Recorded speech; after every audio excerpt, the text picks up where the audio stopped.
बिस्मिल्लाहिर्रहमानिर्रहीम। आज बात करेंगे एक गैर सियासी मौजू से मुतालिक, और वो ये है कि अफ़गान ताजरों का जो एक ट्रांज़िट तिजारत के तहत एक शिप जिसमें तकरीबन 20,000 मीट्रिक टन उसमें जो यूरिया है, अमोनियम फास्फेट, वो दरामद हुआ है गवादर पोर्ट के रास्ते। गवादर पोर्ट में अफ़गान ताजरों को वहाँ से अपनी तिजारत करने की ये तकरीबन 2020 से ये इजाज़त दी गई थी, और आज ऑस्ट्रेलिया से अफ़गान ट्रांज़िट ट्रेड के तहत जो एक शिप आई है, तो वज़ीर जो पाकिस्तान के समंदरी उमूर है जुनैद चौधरी, उसने एक बयान में इसका ऐलान किया है। और उसने तो वैसे कहा है कि ये दूसरा जहाज़ है अफ़गान ट्रांज़िट ट्रेड के तहत जो अफ़गान ताजरों का माल आया है। लेकिन मुझे याद है कि जब 2020 के लगभग पाकिस्तान ने ऐलान किया था कि अफ़गान ताजर कराची के जो 2 बंदरगाह है उसके अलावा गवादर पोर्ट से भी वो वहाँ से भी तिजारत कर सकते हैं, तो मेरे ख़्याल में कोई 2020 में भी मुझे याद है कि उस वक्त जो पाकिस्तान के नुमाइंदा खुसूसी थे अफ़गानिस्तान के लिए, मोहम्मद सादिक ने उस वक्त ऐलान किया था एक शिप उस वक्त भी आई थी, यानी वो तकरीबन पहली शिप थी जो आ गई थी। तो बहरहाल ये जहाज़ अब आया है, और अब इस पे बात करेंगे कि ये जो कराची बंदरगाह है, जो 2 बंदरगाह है, उससे जो अफ़गान ट्रांज़िट तिजारत होती है, तो गवादर उसके बदले में कितना अहम है अफ़गान तिजारत के लिए। तो एक तो ये है कि फ़ासला कम हो जाता है। अगर अफ़गान ताजरों ने गवादर से माल इंपोर्ट करके अफ़गानिस्तान भिजवाना है, तो चमन जो बॉर्डर है, जहाँ जो 2 मेन ट्रेड रूट्स है अफ़गानिस्तान के साथ तिजारत के, तुरखम के बाद चमन दूसरा बड़ा है, अहम है, तो चमन के ज़रिए वो कर सकते हैं जो माल गवादर से आता है। दूसरी बात कि वहाँ रश कम है निस्बतन, जो कराची से माल आता है और तुरखम के रास्ते जाता है, तो वो फिर रूट भी लंबा है और ज़रा रश भी उसमें ज़्यादा होती है।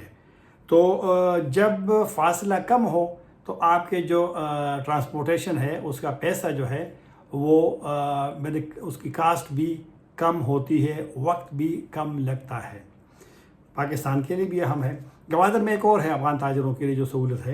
कि वहाँ से बल्क में ताजर कर सकते हैं कि बैंक गारंटी की बजाय इंश्योरेंस गारंटी से वो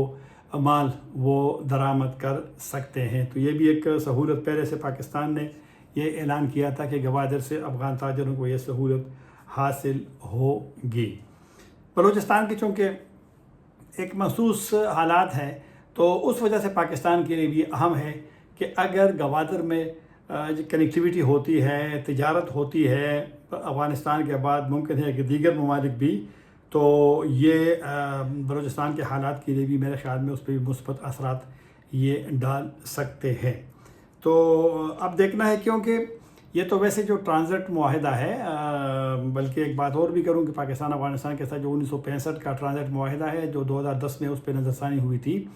उसकी मुद्दत मैंने पहले भी एक व्लॉग में कहा था कि वो 2021 में फरवरी में उसकी जो मुद्दत थी वो ख़त्म हुई है। अब दूसरे का मुसवदा तैयार है, और जो अब डिप्लोमेटिक जो रिलेशन है, ताल्लुकात है, इसमें जब अपग्रेड हो जाएंगे फॉर्मली, वैसे फ़ैसला तो हुआ है, तो फिर एक मुआहिदा अपटा का जो Afghanistan Pakistan transit trade agreement जो है उस पे नज़रसानी पे भी दस्तखत हो जाएंगे। तो दूसरा जो प्रेफरेंशियल ट्रेड एग्रीमेंट है, PTA तरजीही जो तिजारती मुआहिदा है, उसका मुसवदा भी तैयार है और अफ़गानिस्तान को हवाले किया गया है। मुमकिन है कि उस पर भी जल्दी दस्तखत हो जाए। तो अफ़गानिस्तान के साथ जो तिजारत कुछ मुतासिर हुई है, उसमें कोई शक नहीं कि मुतासिर हुई है। 1.5 अरब डॉलर तकरीबन थी, और अब 1 अरब से भी कहा जाता है कि वो कम हुई। हालांकि इसी साल जो मालियाती साल है, इसमें जो 9 महीने हैं उसमें 33% इजाफा हुआ है अफ़गानिस्तान को पाकिस्तानी एक्सपोर्ट्स का, और अफ़गानिस्तान के एक्सपोर्ट का पाकिस्तान 16% इसी तकरीबन 9 महीने में उसमें इजाफा हुआ है। जो मालियाती साल 1 जुलाई से शुरू होती है और जून 30 तक होती है पाकिस्तान की, तो ये गुज़िश्ता अभी मालियाती साल जो जारी है इसमें जो 9 महीने हैं उसमें। तो बहरहाल ये है چونکہ تعلقات میں بہتری آئی ہے تو میرے خیال میں توجہ اب تجارت کی طرف ہوگی، اور ویسے بھی پاکستان اور چین اس پہ متفق بھی ہے کہ سی پیک جو ہے، چونکہ گوادر سی پیک کا بہت بڑا اہم حصہ ہے، تو گوادر کو سی پیک کو ایکسٹینڈ کرنا ہے افغانستان کو، تو میرے خیال میں اس تناظر میں یہ گوادر پورٹ کا استعمال افغان تاجروں کی جانب سے یہ میرے خیال میں اہم پیش رفت ہے، اور اس سے فائدہ اٹھانا چاہیے۔ ایک مسئلہ جو ہوتا ہے پاکستان افغانستان کی تجارت کا، ہاں اس میں یہ جو بات کروں کہ وزیر جو سمندری یا بحری امور ہے جنید چودھری، اس نے جو مال اسی جہاز میں آیا ہے 20,000 میٹرک ٹن جو یوریا ہے، کھاد ہے، فرٹیلائزرز ہیں، تو یہ جلدی اس کو کلیئرنس کرنے کا کہا ہے، کیونکہ یہ افغان تاجروں کو شکایت ہے کہ ان کا جب مال آتا ہے کراچی پورٹ سے تو اس میں ٹائم لگ جاتا ہے اس کے کلیئرنس میں، اور پھر اس کو ڈیمیج یعنی نقصان اس کو پڑ جاتا ہے۔ تو یہ جتنا جلدی کلیئرنس ہوتی ہے تو تاجر جو ہے وہ نقصان سے بچ جاتے ہیں۔ ممکن ہے کہ کیونکہ گوادر پورٹ میں نے سنا ہے کہ وہاں پر جدید آلات ہے کلیئرنس کی، بہت زیادہ جلدی ہو سکتا ہے، تو اگر یہ سلسلہ چل رہا ہے تو افغان تاجروں کے لیے کراچی کے 2 پورٹ کے علاوہ ایک نیا جو پورٹ ہے اس کی سہولت اس کو میسر ہوگی۔ تو میرے خیال میں افغانستان پاکستان ایک دوسرے کے لیے زبردست قسم کی مارکیٹس ہیں، اور سیاسی اختلافات ہوتے ہیں، سیکیورٹی پہ بالکل خدشات ہے، لیکن میرے خیال میں میں پہلے بھی کہا ہے پاکستان افغانستان کے تاجر چاہتے ہیں کہ سیکیورٹی اور سیاست کو تجارت سے دور رکھا جائے۔ میرے خیال میں یہ مطالبہ ان کا درست ہے، اور جس طرح میں نے کہا کہ اب ون ون صورتحال ہے۔ اب ایسا نہیں ہے کہ لوگ کہیں گے کہ بس آپ بارڈر بند کریں، راستے بند کریں تو افغانستان پہ دباؤ آئے گا، افغانستان متاثر ہوگا۔ یہ والی سوچ اگر ماضی میں تھی تو یہ غلط ہے۔ اب دونوں ایک دوسرے سے جڑے ہوئے ہیں، تو تجارت کو میرے خیال میں فروغ دینے کی ضرورت ہے۔ طاہر خان اجازت چاہے گا۔ اللہ حافظ۔